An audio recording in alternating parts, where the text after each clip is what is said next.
All right. Yeah. Switching gears, the New Britain Museum of American Art is a great place to spend a day with your family. One of my favorite places on earth. Right now, there's something new to experience, too. We sent Cait Francis, that's a relative to Cait Francis, to check out the brand new Valleys and Blue Light exhibit. Take a look. Hey guys, we are here at the New Britain Museum of American Art, one of our favorite places in the state.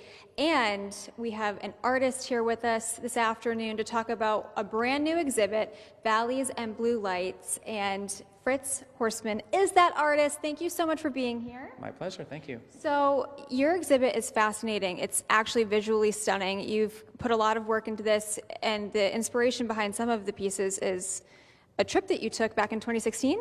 That's right. In 2016, I did a residency called the Arctic Circle Residency, where I was on a sailing ship in the Arctic Circle looking at glaciers in Svalbard. And I came home from that trip and I tried to make sculptures of those glaciers.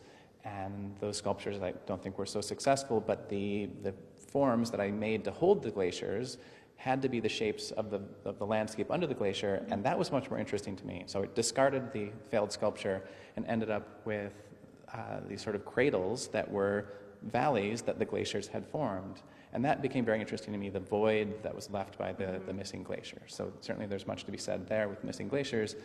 I've then explored that for the last 8 years or so in lots of different materials. So in front of us is pink mason line valley, which is made with mason line, this landscaping material. And I think when people come in, they'll naturally want to line up because there is a very obvious sight line. And that sight line then leads you directly to one of the cyanotypes. So the other group of work in this exhibition, I call folded cyanotypes. So I was going to say, let's walk over there. Sure. I mean, obviously your eye gets drawn to that hot pink material, but then like you said, if you're looking at it, the lines kind of mirror some of the cyanotypes. So explain this process, because that's also fascinating. Yeah, so I call them folded cyanotypes. A cyanotype is a historic photo process that produces a blue image.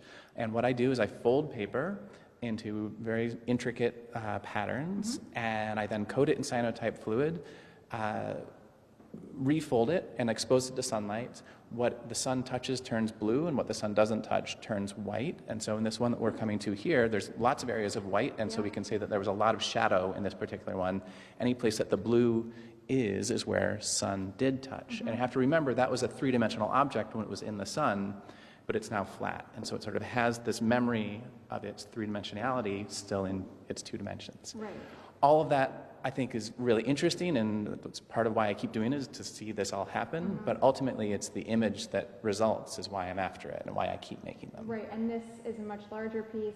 Obviously, it probably takes a lot of effort to do all the folding, and then time-consuming to lay it out in the sun and get that whole process done. But it's, like I said, visually stunning. So if you're looking to come down, you can also, there's 2 workshops that Fritz is going to be doing, one in November, one in February, and the details are up on the website? Exactly, nbmaa.org.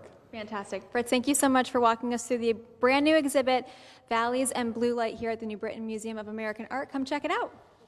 All right, we've got a great show for you on your Tuesday afternoon. Coming up next, elevate your space with decorative hardware. We're not talking screws and hammers and nails here. We're talking